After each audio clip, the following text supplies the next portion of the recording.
नमस्कार। आकाशवाणी जयपुर अजमेर से प्रस्तुत हैं प्रादेशिक समाचार।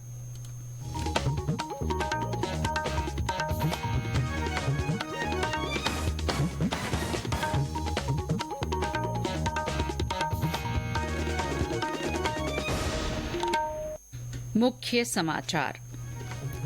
लोकसभा चुनाव के पहले चरण में आज प्रदेश के 12 संसदीय क्षेत्रों में मतदान शांतिपूर्ण संपन्न। 114 उम्मीदवारों के सियासी भविष्य का फैसला ईवीएम में बंद। दूसरे चरण के तहत प्रदेश के 13 संसदीय इलाकों में विभिन्न राजनीतिक दलों की ओर से प्रचार अभियान जोर शोर से जारी। राज्य में लोकसभा चुनाव के अंतिम चरण के लिए मतदाता जागरूकता कार्यक्रम आयोजित। और प्रदेश में गर्मी का असर फिर तेज होने लगा, पूर्वी इलाकों में पारे में उछाल आया।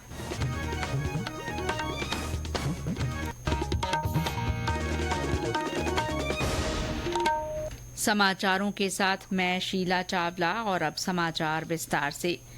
लोकसभा चुनाव के पहले चरण में आज प्रदेश के 12 संसदीय क्षेत्रों में मतदान शांतिपूर्ण ढंग से संपन्न हुआ। शाम 5 बजे तक 50.27% वोट डाले जाने के समाचार हैं।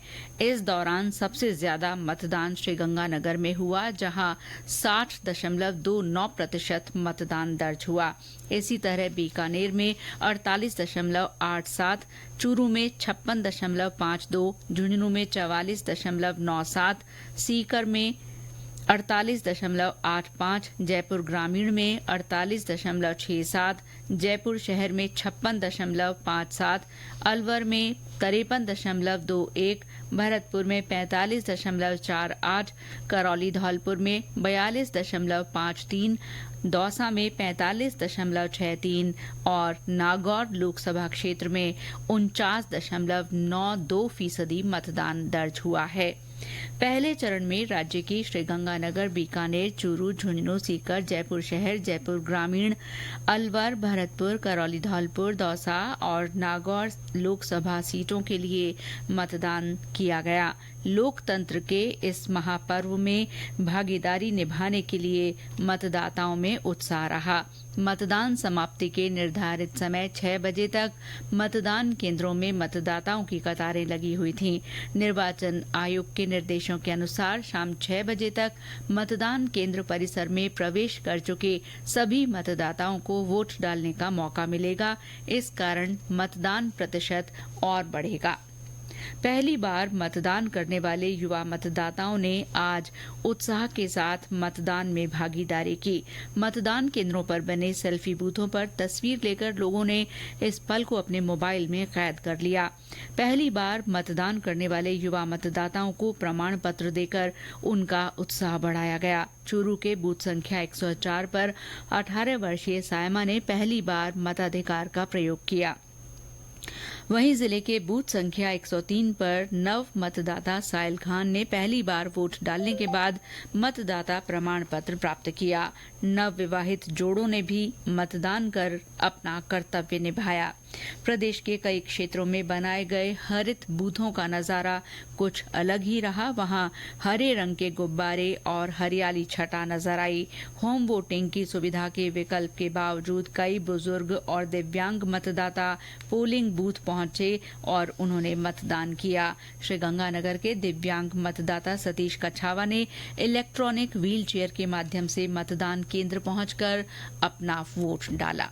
मेरे को वोट पे आके बहुत अच्छा लगता है। घर पे फैसिलिटी दी है गवर्नमेंट ने वोट करने की, लेकिन मेरे को यहाँ ज़्यादा माहौल अच्छा लगता है। यहाँ का वातावरण सेक्रीफाइज होता है और मैं तो सबसे यही अपील करता हूँ कि ज़्यादा से ज़्यादा लोग यहाँ आके वोट करें। नीमका थाना में 24 साल के दिव्यांग आशीष ने वोट डालकर खुशी जताई। इसी तरह 106 साल की मतदाता धनबाई ने करौली धौलपुर लोकसभा क्षेत्र के तहत खेड़ली के मतदान केंद्र पर वोट डाला। हनुमानगढ़ में ट्रांसजेंडर मैनाबाई ने मतदान किया। उन्होंने सभी से मतदान करने की अपील की। मैं मीनाबाई किन्नर, दुर्गा कॉलोनी से, वार्ड नंबर 18। मैं भी मेरा कीमती वोट डाल के आई हूँ और सब बहनों और भाइयों और माता पिता को अपील करना चाहती हूँ भी अपना कीमती वोट बूथ पे जाएं और डाल के आएं। ये वोट अपने विकास के लिए वोट है। सब भाइयों से ये अपील करती हूँ, ग्रामीण वासियों से और मेरे शहर वासियों से, अपना कीमती वोट जरूर डालें। विभिन्न राजनीतिक दलों के प्रत्याशियों सहित अन्य उम्मीदवारों ने भी मतदान किया। विभिन्न स्थानों पर मतदान की स्याही लगी उंगली दिखाने पर व्यापारिक प्रतिष्ठानों की ओर से कई तरह की रियायतें और ऑफर दिए गए। मतदान करने के बाद उंगली पर स्याही दिखाकर हमारे आज के पहले ग्राहक जो हेलमेट पर डिस्काउंट प्राप्त कर रहे हैं, रामजिला जी। आज बाजार के अंदर 25% डिस्काउंट के ऊपर में हेलमेट खरीद रहे हैं। चुनाव के अंदर इन्होंने हमारे को दी है फैसिलिटी कि भाई आप शाही दिखाओ और इनाम लेके जाओ। लोकतंत्र के इस महापर्व पे आज हम लोग सुबह सुबह वोटिंग करके आए और फिर हम लोग शॉपिंग के लिए निकले। दुकान पे जब हम पहुंचे तो हमें सूट्स के ऊपर जो अतिरिक्त डिस्काउंट दिया गया और उसके अलावा मोटिवेशन स्पीकर बुक दी गई है भगवत गीता, तो उसके लिए धन्यवाद। पहले चरण में प्रदेश के 2.5 करोड़ से अधिक मतदाताओं के लिए 24,370 मतदान केंद्र बनाए गए। 12,600 से अधिक मतदान केंद्रों पर लाइव वेबकास्टिंग की गई। आज के मतदान से पहले चरण के लिए 114 उम्मीदवारों के सियासी भाग्य का फैसला ईवीएम में बंद हो गया है। इनमें 102 पुरुष और 12 महिला प्रत्याशी हैं। 49 निर्दलीय उम्मीदवारों ने भी अपनी किस्मत आजमाई है। जयपुर ग्रामीण में सबसे ज्यादा 15 और करौली धौलपुर क्षेत्र में सबसे कम 4 उम्मीदवार मैदान में हैं। आम चुनाव के दूसरे चरण के तहत प्रदेश के 13 संसदीय क्षेत्रों में विभिन्न राजनीतिक दलों की ओर से प्रचार अभियान जोर शोर से जारी है। भाजपा के वरिष्ठ नेता और गृह मंत्री अमित शाह ने भोपालगढ़ में जनसभा को संबोधित किया। श्री शाह का शाम को उदयपुर में रोड शो का कार्यक्रम है। हरियाणा के मुख्यमंत्री नायब सिंह सैनी ने आज बालोतरा में जनसभा की। भाजपा के वरिष्ठ नेता विनायक सहस्त्रबुद्धे ने झालावाड़ में प्रेस कॉन्फ्रेंस की। वहीं पूर्व उप मुख्यमंत्री और कांग्रेस के स्टार प्रचारक सचिन पायलट ने आज टोंक सवाई माधोपुर सीट से उम्मीदवार के समर्थन में जनसभा की।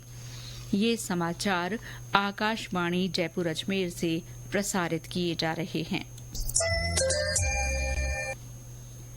राज्य में लोकसभा चुनाव के दूसरे चरण के लिए प्रशासनिक तैयारियां जारी हैं। भीलवाड़ा में जिला निर्वाचन अधिकारी नमित मेहता ने मतदान दलों के प्रशिक्षण कार्यक्रम का निरीक्षण किया। उन्होंने सेठ मुरलीधर मानसिंह का राजकीय उच्च माध्यमिक विद्यालय में पीठासीन अधिकारियों और मतदान कर्मचारियों के लिए आयोजित प्रशिक्षण कार्यक्रमों में सभी से जिम्मेदारी से काम करने को कहा। बूंदी में सरकारी कॉलेज में मतदान अधिकारियों का दूसरा प्रशिक्षण संपन्न हुआ। इसके बाद सभी प्रशिक्षणार्थियों ने गूगल लिंक के माध्यम से टेस्ट दिया। इस दौरान सभी कार्मिकों को ईवीएम से संबंधित व्यावहारिक प्रशिक्षण भी दिया गया।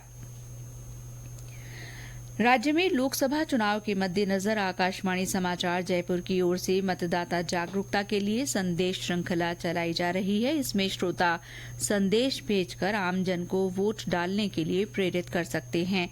श्रोता अपने संदेश रिकॉर्ड कर या टाइप कर व्हाट्सएप नंबर 9414052368 पर भेज सकते हैं। आज का संदेश हमें अजमेर के श्रोता ने भेजा है। आकाशवाणी के सभी श्रोताओं को अजमेर से डॉक्टर नासिर मोहम्मद मदनी का नमस्कार, आदाब, सत श्री अकाल, अस्सलाम वालेकुम। दोस्तों, मैं दृष्टिबाधित सेवानिवृत्त कॉलेज प्रिंसिपल आप सबसे पुरजोर अपील करता हूं कि लोकसभा के हो रहे चुनाव में हम सब मतदान अवश्य करें। न केवल हम सब मतदान करें बल्कि अधिक से अधिक संख्या में लोगों को ले जाकर मतदान करवाएं ताकि हम अच्छी सरकार, विकास मुखी सरकार बना सके। धन्यवाद। नवगठित फलौदी जिले के जिला निर्वाचन अधिकारी हरजीलाल अटल ने लोगों से मतदान की तारीख 26 अप्रैल को अंकित करने और उस दिन वोट जरूर डालने की अपील की है। फलौदी जिले के मेरे प्यारे मतदाताओं, क्या आपको याद है 26 अप्रैल का दिन? ये दिन हमारे जोधपुर संसदीय लोकसभा निर्वाचन क्षेत्र के लिए खास दिन है। इस दिन मतदान होना है। मेरी आपसे अपील है कि इस दिन आप पहले से अपने कैलेंडर में अपने कार्यक्रम में सुरक्षित कर लें और इस दिन अपने मतदान केंद्र पर मतदान के लिए अवश्य पहुंचें और जाति, धर्म, लिंग, भाषा के भेदभाव के बिना या किसी भी तरह के प्रलोभन में आए बिना निष्पक्ष और निर्भीक होकर मतदान अवश्य करें। आपकी भूमिका लोकतंत्र को मजबूत बनाएगी। प्रशासन द्वारा मतदान केंद्र पर मतदान के लिए सभी आवश्यक व्यवस्थाएं की गई है। मतदान के लिए इसलिए आपसे गुजारिश है, आप जरूर पधारें। चूरू में जिला निर्वाचन अधिकारी पुष्पा सत्यानी ने तारानगर बीसीएमओ सहित 2 कार्मिकों को निलंबित करने के आदेश जारी किए हैं। इन दोनों कार्मिकों पर चुनाव के दौरान लापरवाही बरतने के आरोप हैं।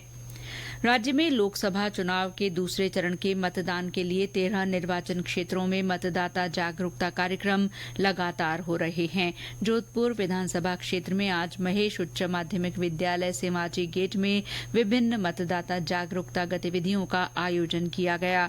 इस मौके पर वोट के महत्व के बारे में बताया गया। साथ ही लोगों को वोट से वोटर के मतदान के प्रति जागरूकता बढ़ाने वाले ऐप्स जैसे voter helpline app, C vigil app, KYC सक्षम ऐप के बारे में जानकारी दी गई। बूंदी में विभिन्न प्रकोष्ठों में नियुक्त अधिकारियों और कर्मचारियों ने मतदाता जागरूकता रैली निकाली। इस बीच कल सतरंगी सप्ताह के तहत हरे रंग की थीम पर हम भी सक्षम, राष्ट्र भी सक्षम स्लोगन के साथ ट्राईसाइकिल रैली निकाली जाएगी। सवाई माधोपुर रेलवे चिकित्सालय में आज आयुर्वेदिक चिकित्सा शिविर आयोजित किया गया। इस शिविर में रेलवे कर्मचारियों, पेंशनर्स और आश्रितों का उपचार किया गया। शिविर में 40 से अधिक मरीजों ने परीक्षण करवाकर इलाज करवाया। और अब मौसम।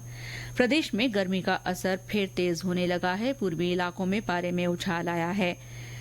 पिछले 24 घंटों में कोटा में सबसे अधिक 42.6 डिग्री सेल्सियस तापमान रिकॉर्ड किया गया। इसी तरह धौलपुर में भी अधिकतम तापमान 41 डिग्री से ऊपर पहुंच गया। इस बीच मौसम विभाग ने कहा है कि आज बीकानेर और जयपुर संभाग में आंशिक बादल छाए रहेंगे, जबकि उत्तरी हिस्सों में हल्की बूंदाबांदी की संभावना है।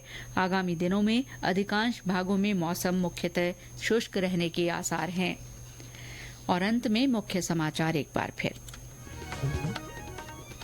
लोकसभा चुनाव के पहले चरण में आज प्रदेश के 12 संसदीय क्षेत्रों में मतदान शांतिपूर्ण संपन्न। 114 उम्मीदवारों के सियासी भाग्य का फैसला ईवीएम में बंद हो गया है। दूसरे चरण के तहत प्रदेश के 13 संसदीय क्षेत्रों में विभिन्न राजनीतिक दलों की ओर से प्रचार अभियान जोर शोर से जारी है।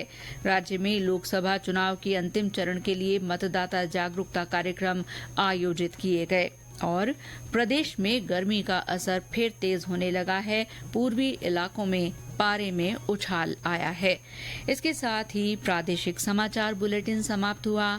नमस्कार।